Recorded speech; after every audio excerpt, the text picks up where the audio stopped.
Welcome to the Ari Hoffman Show on Talk Radio 570 KVI, your home for the politically homeless, streaming at KVI.com and the KVI app. If you want to be part of the most dangerous show on the airwaves, call or text the Warrior Injury Law Studio line at 206-421-5757. That's 206-421-5757. Coming up today, your last chance to win two tickets to Lionel Richie and Earth, Wind, and Fire at Climate Pledge Arena on August 3rd. But before we get to any of that, time for your daily dose of adrenaline.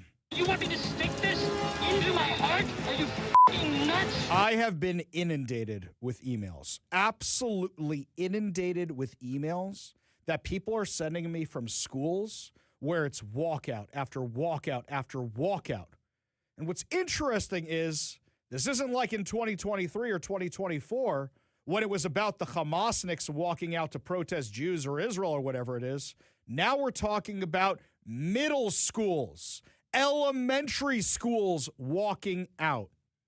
About a year ago, my sister-in-law sent me a video. And the video was of the school near our house, I spoke about this before, where the kids in grade school, little elementary school kids, were being taken outside to protest for BLM. And we found out, because it wasn't Black History Month and it wasn't George Floyd's death day or anything like that, we found out it was they are training them to protest. Somebody asked me earlier today, they said, Ari, why do you think they're doing this? Is this specifically about ICE? I said, no, it's not specifically about ICE. They realize they have a captive audience. They realize they can use them for their own purposes, and they can weaponize the kids as little foot soldiers. That's what's going on. Almost every single one of these emails looks identical. The latest one I got is from Chief Canem Middle School. Dear CKMS families, I'm writing to let you know that some students of our school have shared plans to participate in a peaceful walkout on Friday, February 13th during 5th and 6th periods to express their views related to U.S. immigration and customs enforcement.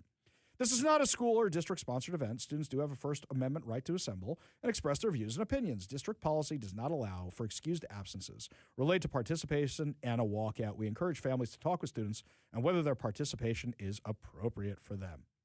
Okay, can we stop right there for a second? When they are on your time, you are responsible for them.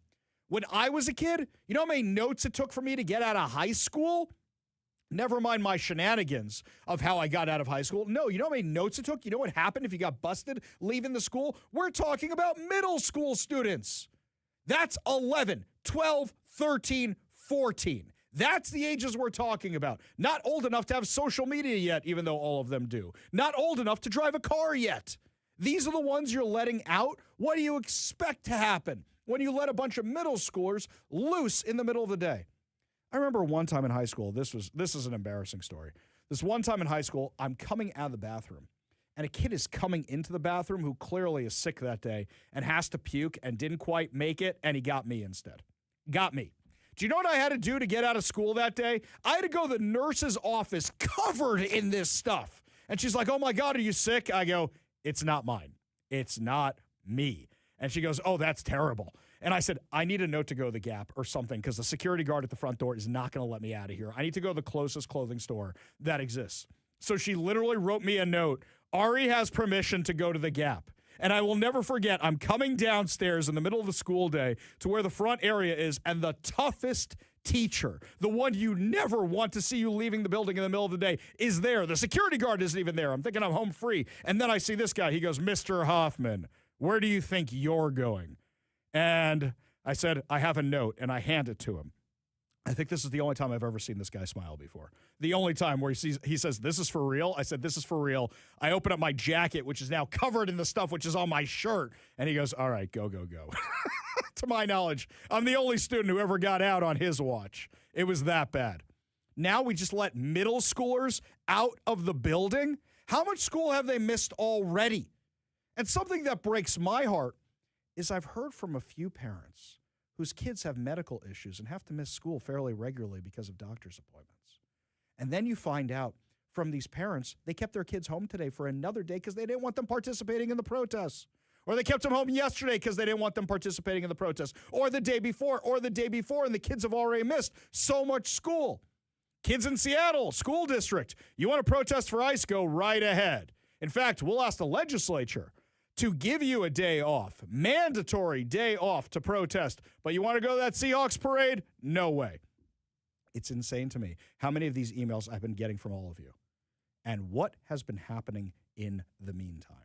What have we found out? Well, in Issaquah, we had the woman on our show yesterday. In Issaquah, a woman was assaulted by middle schoolers who met up with high schoolers. Are you kidding me with this? This is what's happening when they're out of school. We've had callers calling into the show, spotting these protests, having ice thrown at their cars. 2 districts I've gotten the emails from where the districts admit there were assaults. We're investigating it. We're coordinating it with police. If you hadn't let the kids out of the building, that would not have happened. From 2 other districts, I've gotten emails that they're aware of reports that the kids were stealing from convenience stores while they were leaving. One of these districts was Federal Way. Evergreen Middle School students in Federal Way, Washington, according to a letter I have here from the school, stole items from a store after walking out of school for an anti-ICE protest. The letter informing families went out the same day that Council President Martin Moore was ousted after encouraging students to join the protests. You might remember this guy. Martin Moore put up a social media post encouraging the kids to join the protest and also saying this: if you'd like to join them, please DM me. So you want the underage kids to DM you? That's not sketchy at all. At all. So he got ousted as president. Here's what happened at the meeting just the other night. Okay. There's been a motion, a second, and now a discussion.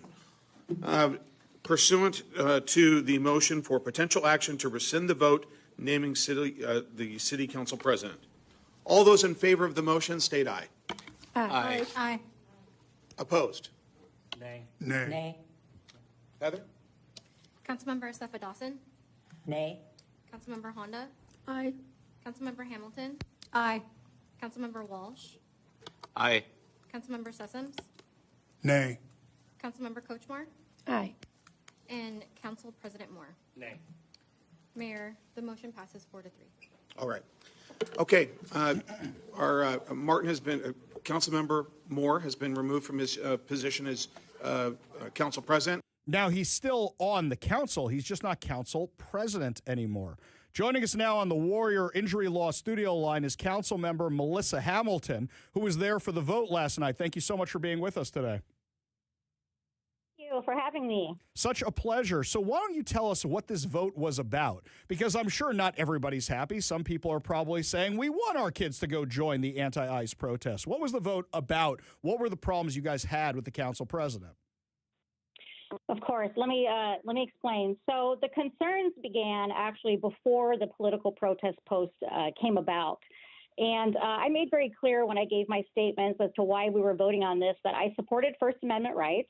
I supported rights of students. I was proud of the fact that Federal Way has a strong tradition of peaceful civic engagement. But over time, Councilmember Moore repeatedly used the council president platform rather than his personal or campaign channels to advance personal and political causes without council authorization. And that was despite being asked to stop. So he's really struggled to separate his outside political and other membership roles from his responsibilities to the city. And so that was the crux of why the vote came about. So do you think that the council could be liable for encouraging this stuff because he posted this on the official accounts? I mean, we have kids stealing from stores, and any kid could say, well, you know, the president of the city council was posting on social media, I should join these protests.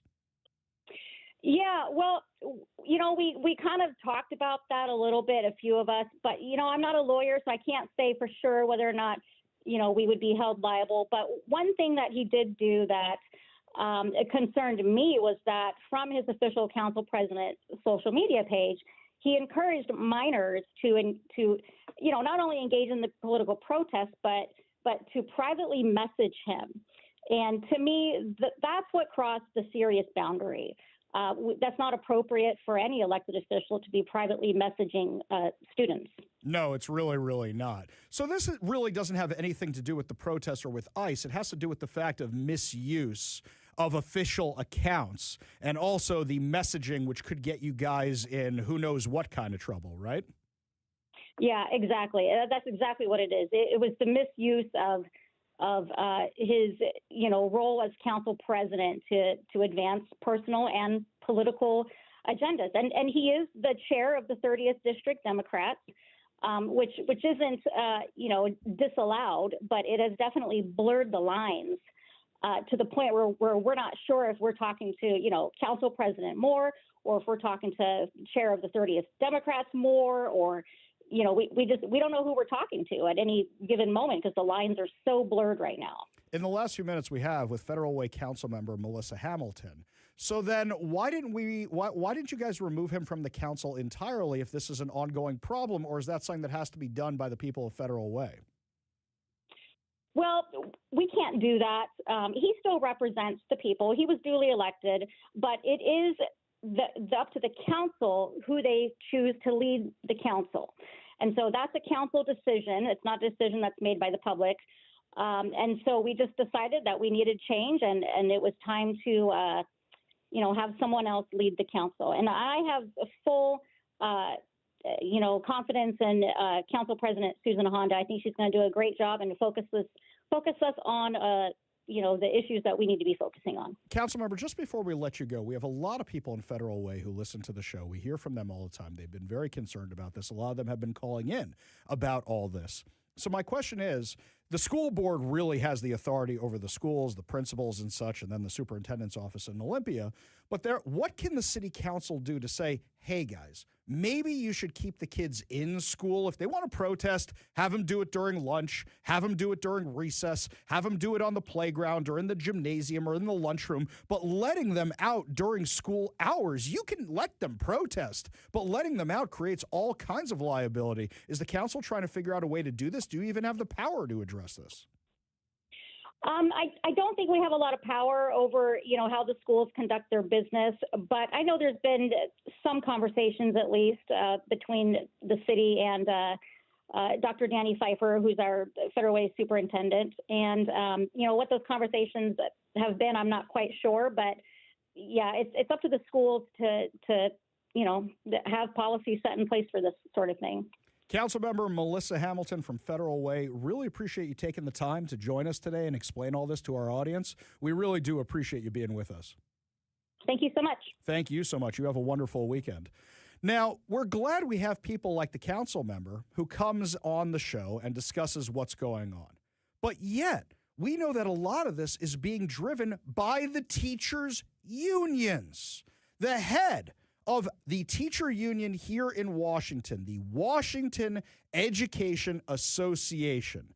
His name is Larry Delaney. This is him celebrating the kids walking out of school. I would include our amazing students who have been taking action, not only in the city of Seattle, but across the state, in Wenatchee, Moses Lake, Richland, Spokane.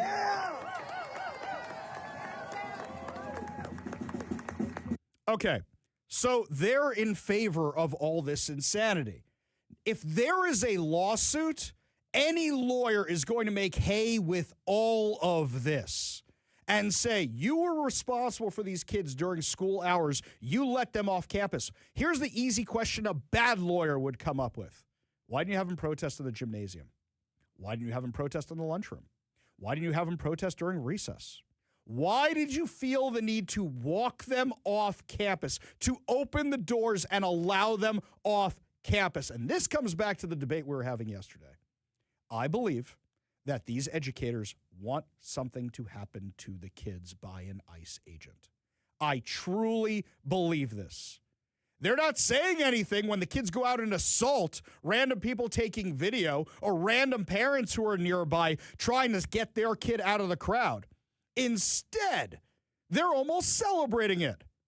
They don't say anything about it until a video goes viral, even though they knew it already happened. And a lot of times their staff members are going along for the ride on these.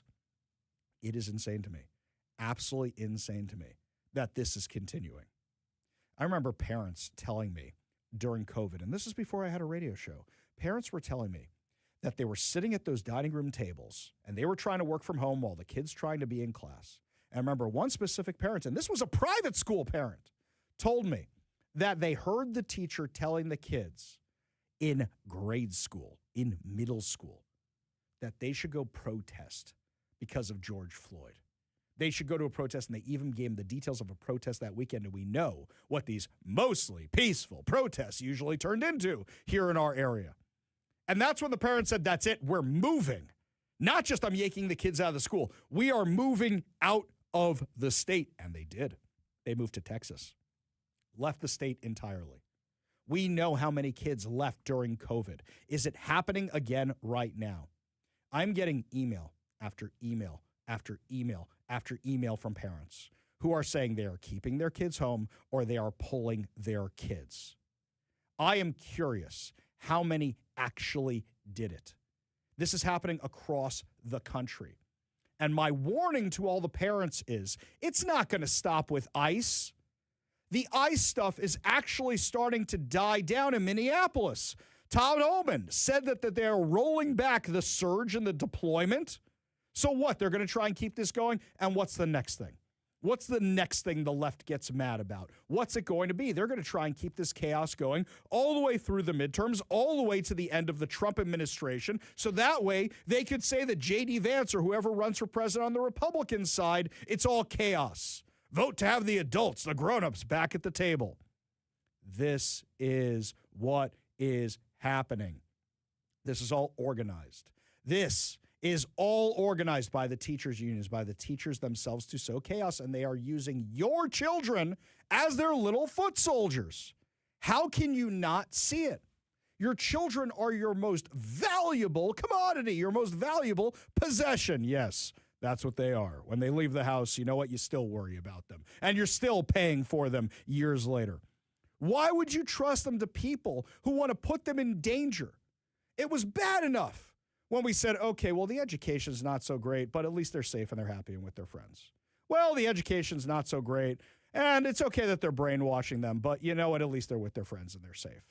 Now, the education's not great at all. It's terrible. They're being brainwashed, and they're being turned into little activists, and they're not safe. I thought it was going to be with all the gun stuff. I thought it was going to be with the stabbings and the assaults in Seattle public schools, and yet people still keep their kids in those schools. Nuh-uh. No more. What's your line? When do you say we need to get the kids out of these schools? I don't think they're redeemable anymore. There was a time where I thought you could save the public schools. They're not interested in education. I know there's a lot of people my age that go, I went to the school. I really want my kids to go to the school. Guys, I was like that too. You can't do it when it's not good for the kids. And this isn't good for the kids. It's not at all. You want to let them protest on the quad? Fine. You want to let them protest in the gym? Fine. You want to let them protest in the lunchroom? Fine. You're not denying anybody's First Amendment rights when you do that. But letting them out in the middle of the day? Yes, I believe they want something bad to happen. So that way they could say, see. And my question to everybody here is, do you think that the Trump administration rolling back the surge in Minneapolis, in Minnesota, gives more ammo to the left? Do they feel emboldened now, even though, according to the Trump administration, they got all the concessions they want out of Minnesota officials and Minneapolis officials? Even though, according to the Trump administration, they've made all these arrests, you have a huge PR problem. Do you think it's a win for the Trump administration? Do you think it's a loss for the Trump administration, the overall surge that we saw in Minneapolis and Minnesota? Give me a call or a text at 206-421-5757. That's 206-421-5757. When we come back, your calls, your texts. Plus, it looks like now that the parade's over, the bad weather's back, and so is the crime. We'll tell you what's going on in Seattle. You're listening to the Ari Hoffman Show on Talk Radio 570 KVI.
Welcome back to the Ari Hoffman Show. Well, if you're hearing music that isn't 80s arena rock, it must be time for me to give you a keyword. That's right, my friends. Now is your chance to win two tickets to Lionel Richie and Earth, Wind, and Fire at Climate Pledge Arena on August 3rd.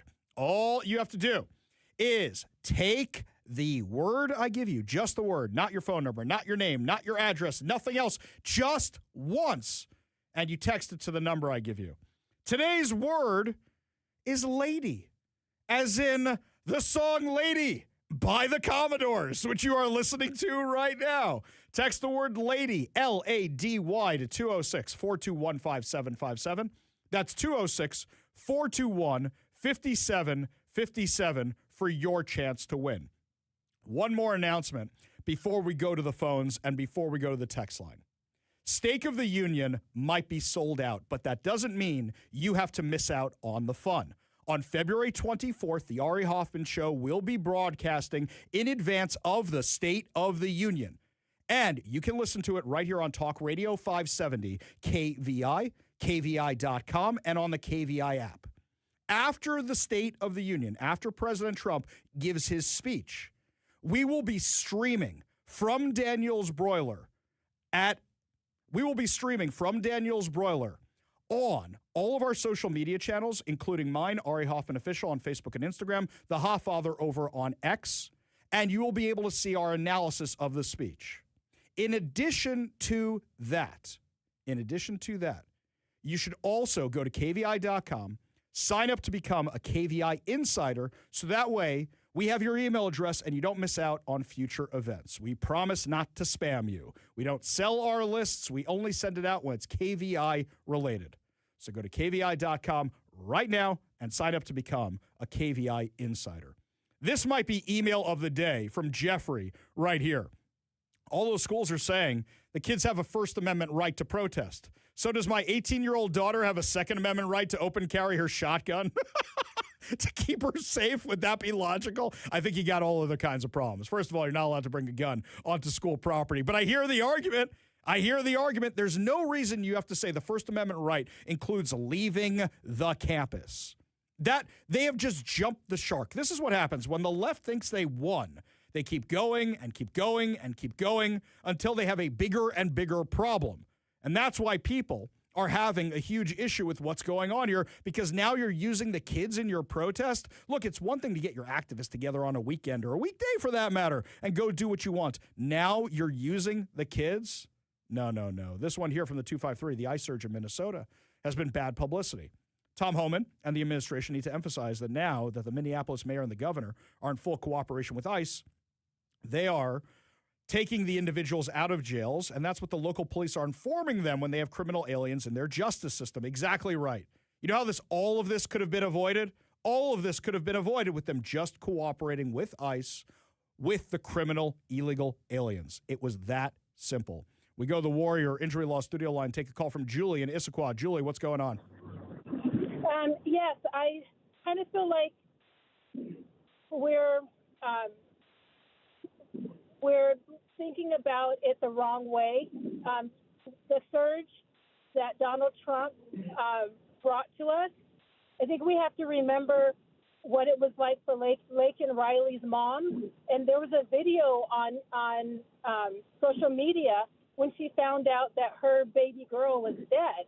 And if we can keep one mom from having to go through that anguish, I'm thinking we're doing the right thing, even if it is just one. But we don't know how many lives have been saved because we decided to do the right thing, follow the law, and get people out of here who don't belong here and have caused already so much havoc. I agree with you, Julie. I think there's a major messaging problem, and the messaging problem is showing up in the polls. People are now disapproving of President Trump's handling of the border and ICE when he rode into office on a massive approval, thinking he was going to be the one to solve all this, and he did. He secured the border. Now, actually, I would argue that a lot of this chaos was engineered by the Democrats, and they wanted something like this to happen. I fully believe that. Really, really do, that they wanted something like this to happen, because then they could say, we won, and that's exactly how they're spinning it. I don't think the messaging coming out of the White House is effective enough at breaking through the noise, like you said, talking about all the lives that have been saved, all the drugs that have been stopped, all the human trafficking that has been stopped. And they wouldn't have had to go into these communities if not for the sanctuary state laws. Julia, appreciate you being part of the show. You want to be part of the show, you give us a call or a text at 206-421-5757. That's 206-421-5757. John in Lakewood says over on the Warrior Injury Law text line, the Minnesota drawdown is being spun by the Dems as a win against Trump and ICE. I think the Minnesota Democrats have been warned that a return trip will go hard on Walsh, Fry, and Ellison. Yeah, I think you're right, too. I don't think they came out of this any better. I don't think it looks like that the guys in Minneapolis and Minnesota won.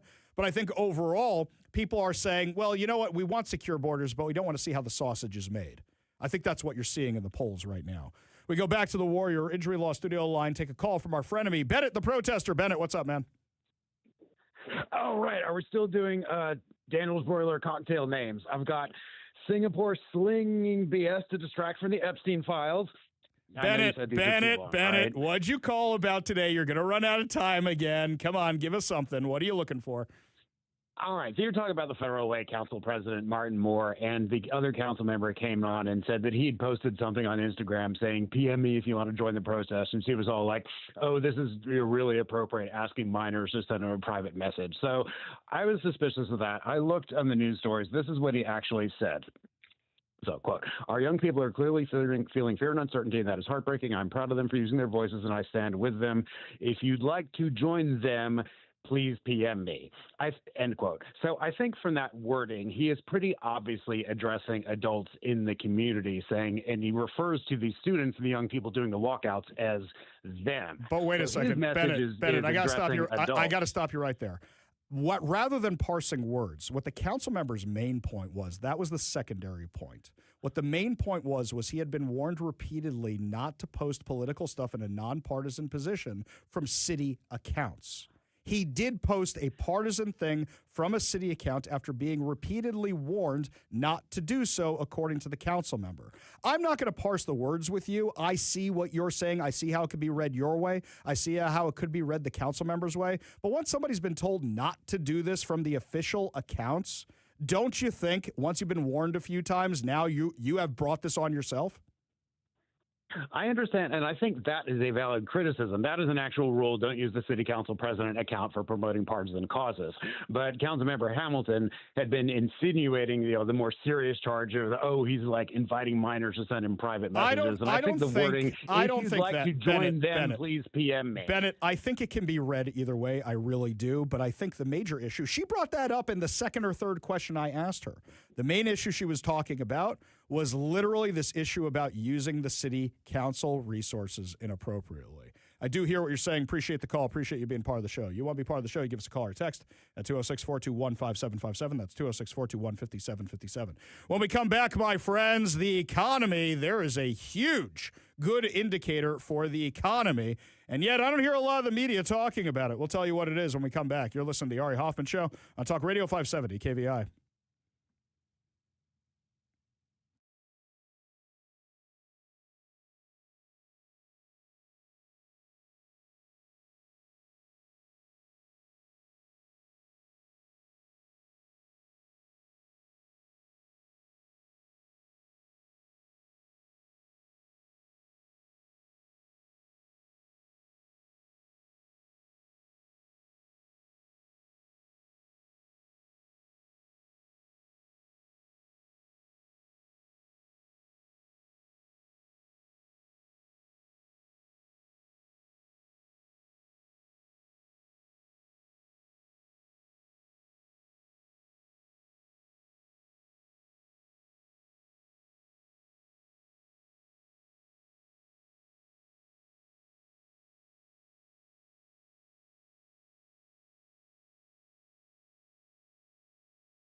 Do you remember after Joe Biden took office, inflation went sky high because the government went on a spending binge and decided to spend and spend and spend and print and print and print and print and print more money. So inflation went to a 40-year high. Wonder how inflation's doing right now. You know what? I don't want to be biased. Let's go to somebody other than Fox or Newsmax. Let's go to somebody in my little red book of the Maoist media. This is CNN. This is some encouraging news on the cost of living, right? Inflation took a big step in the right direction to start the year off. So consumer prices up by 2.4% year over year. That is an improvement from 2.7% in December that beat expectations, which were for 2.5%. In fact, this is a new 8-month low for annual inflation, month over month. Prices up by 0.2%. Also a step in the right direction, also beating expectation. Now, economists look really closely at core inflation, which excludes food and energy. Core inflation came in at 2.5%. That's notable because that's the lowest annual inflation rate for core since March of 2021, before the inflation crisis.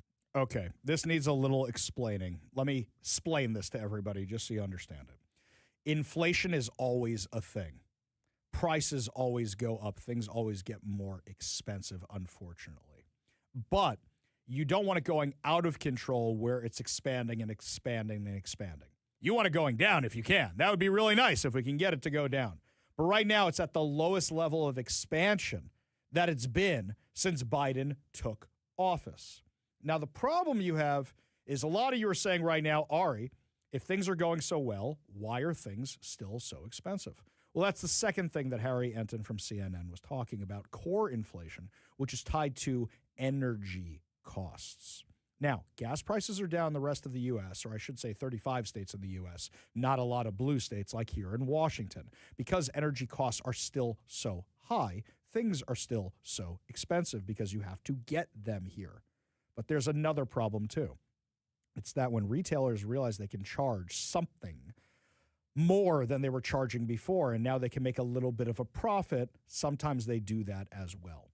So if you're wondering why prices aren't coming down entirely, that's one of the reasons why, but also specifically here in Washington, in Oregon, in Hawaii, in California, when you have high energy prices, you still can't bring down the prices on other things. What's other things that affect prices around here?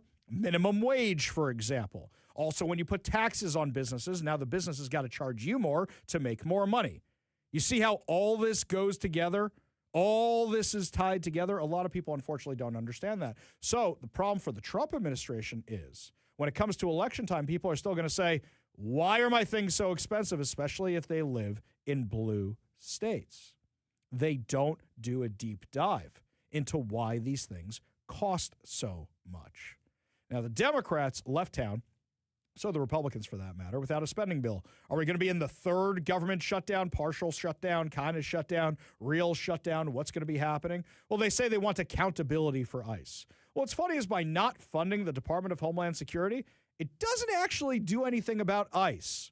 To explain all this to the Democrats, let's bring in Senator John Fetterman. Hi, as a committed Democrat, I want the same changes that every other Democrat wants to make on ICE. But ICE already has $75 billion in funding from the big, beautiful bill that I did not vote for. So what it will impact is that we'll shut down important parts of DHS, whether that's FEMA, whether that's the Coast Guard, whether that is also about the CISA, the Cyber Security Agency in our nation. All of these are shut down. We want to find a way forward to produce those changes, but shutting the government down is the wrong way. Amazing how common sense that man has become. One head injury, very common sense. The most rational thinking person in the Democrat Party. The Democrats are all virtue signaling. Oh, we're going to defund ICE. We're going to defund ICE. No, you're actually not going to. Instead, you're affecting all these other agencies. Hey, anybody here traveling for the weekend? How about TSA? That's going to be affected on your holiday weekend.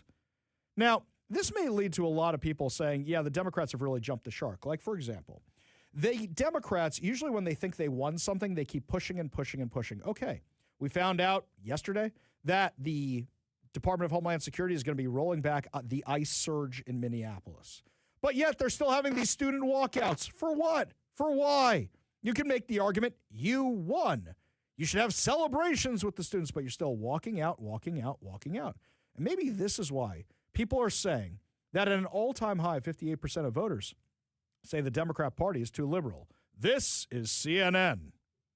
The results from that special election, that Democratic primary in the 11th district in New Jersey, speak to a larger point within the Democratic Party, and that is that the far left is significantly more powerful than they once were. This sort of gives the game away here. Democrats who identify as very liberal or conservative. You know, there used to be a lot of conservative Democrats, right? Back in 1999, 26% of Democrats self-identified as conservative. Just 5% said that they were very liberal. It was a smidgen. Now that far left has gained considerably in power. Look at this. Now we're talking about a fifth of Democrats. 21% say they're very liberal. That conservative part of the Democratic Party, adios amigos, goodbye, just 8%. And when you combine the 21% who are very liberal with those who say that they're somewhat liberal, we're talking about 3 in 5 Democrats who identify as either somewhat liberal or very liberal, with the very liberals a much larger portion of the party. The far left, which used to just be a smidgen within the Democratic Party, has gained considerable power, as you saw in New Jersey's.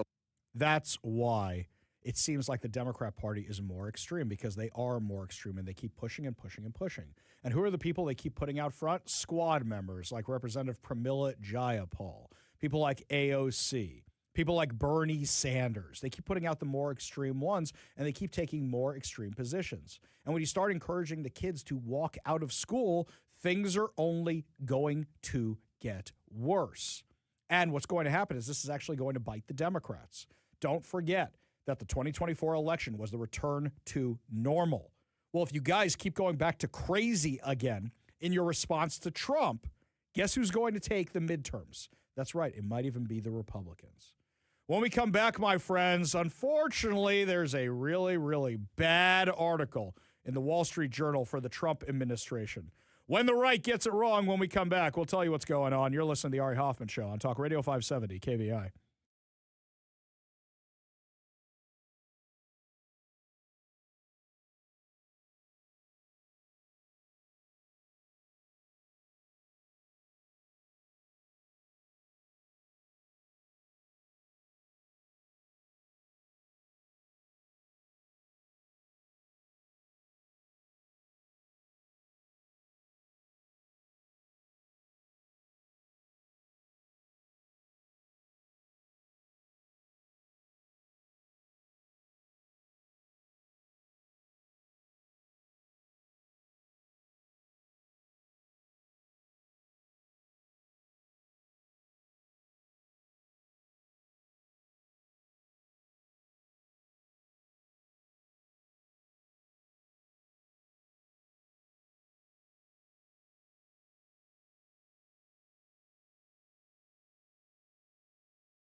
The Wall Street Journal is definitely not in my little red Maoist book. In fact, if anything, they are in my little black book of the right-wing media conspiracy. I mean, look, the Wall Street Journal, I think, is one of the most fair outlets that's out there. I check it all the time. I look at it all the time. And when they have a report like this, you need to take it seriously. It's one thing when South Park makes fun of Kristi Noem. I get it. It's funny. But now there are some pretty serious allegations. And if they don't have this dead to rights, they ain't going to run a story like this. You can't run salacious gossip in a newspaper without fear of getting sued unless you have it dead to rights. You need to have it. So what happens here, there are apparently the worst kept secret in Washington, D.C., is they are alleging that Homeland Security Secretary Kristi Noem is having an affair with Corey Lewandowski, who's one of her advisors. By the way, they're both married. This is not great. In addition to that, it's alleging that they are flying around the country for all this ICE stuff in a plane, a massive plane that has bedrooms. This is really terrible. This is really, really bad. The report gets more detailed, that you don't want to get on the wrong side of Kristi Noem, because if you lose her blanket on a helicopter, you might get fired if you're in the Coast Guard. This is talking about how she prioritizes her TV appearances over everything else, and that the agency is controlled chaos. That kind of tracks with what we're seeing, by the way. Look, Tom Homan comes to town, he gets exactly what he wants. It's one thing to go in with shock and awe, but you have to know when shock and awe needs to be controlled. And it looks like right now, according to this devastating, absolutely devastating article in the Wall Street Journal, that Kristi Noem may be heading for the chopping block. This is really bad. Talking about demeaning employees. And these are the people, don't forget, everybody wanted to work for the Department of Homeland Security. Everybody wants to work for ICE. All these people who left law enforcement came back. It seems like nobody wants to work with Kristi Noem. There's talking about inner fighting between her and Tom Homan. And for those of you going, oh, the Wall Street Journal, it's a bunch of liberals. These are conservative authors behind this piece. This is really, really bad. And by the way, sex sells. Salacious gossip does sell. Now, mind you, John Fetterman, at least he's a bit of a gentleman. He said this in response to some of this stuff. Now, I met with Secretary Noem, and I've always treated her with respect. I met with her in my office, and I refused, and I never will engage on the kinds of sexist kinds of terms like ICE Barbie from a lot of the left media will use those kind of things. And now I said, hey, I'm a Democrat, then I say, secure our border? Yeah. And deport all of the criminals? Yeah. You know, I think we can sign up on that. And then my friend, Katie Britt, came to me and said, we want to bring the Lincoln-Riley bill there. And I'm like, yeah, I was going to be the Democrat to bring that there. And now we the co-sponsor as the Democrat. So I believe that we should have those kinds of appropriate things. I agree. I think part of the problem is always calling people ICE Barbie or Nazi or fascist, because I think here's the problem. Kristi Noem, if she's running the agency this badly, according to the report, should be out of a job.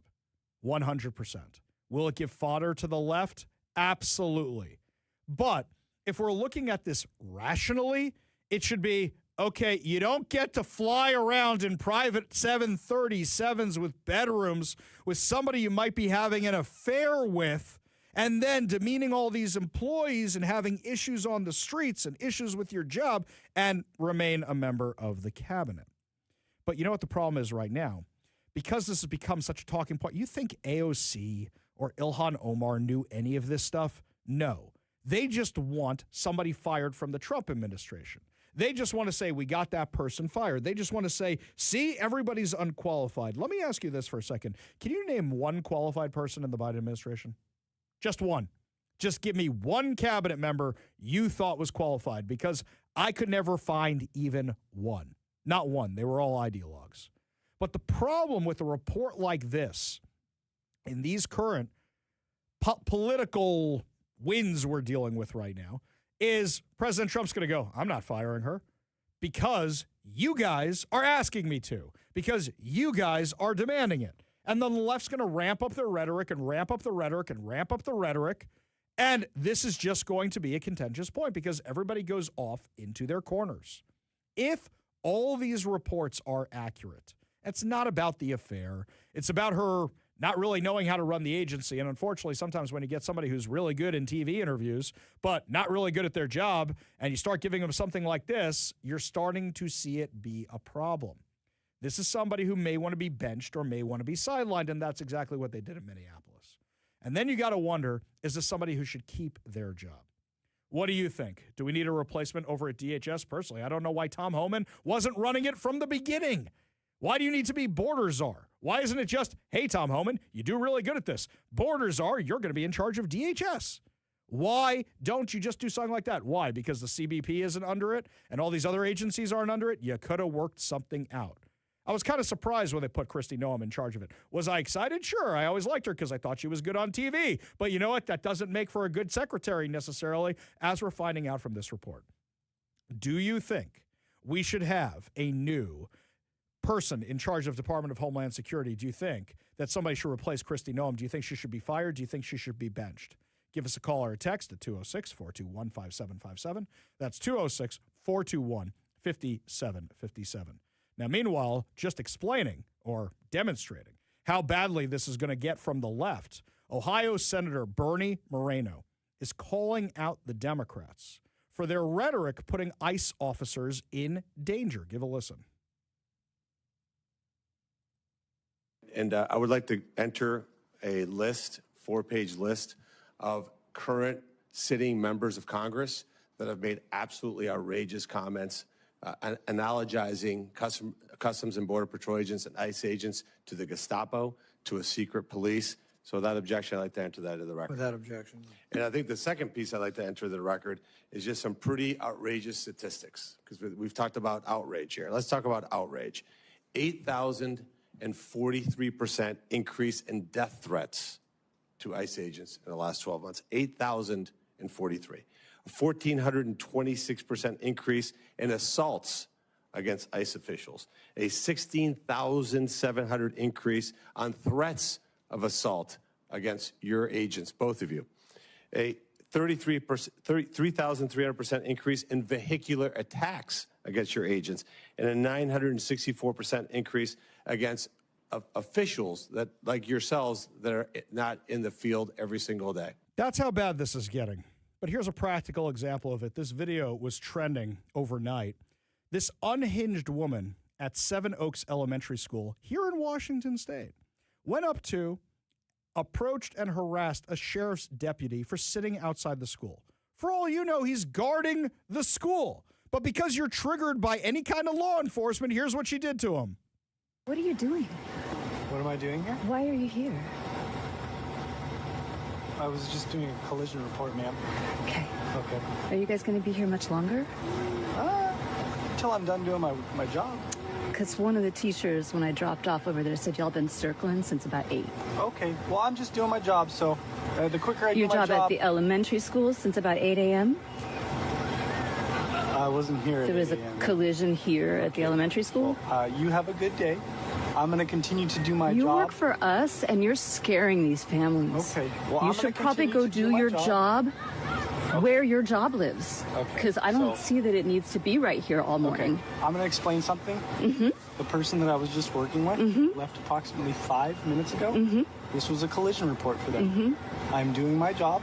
I gave them all their information. Can you maybe, like for a second, acknowledge that you could be a really upsetting sight for people right now?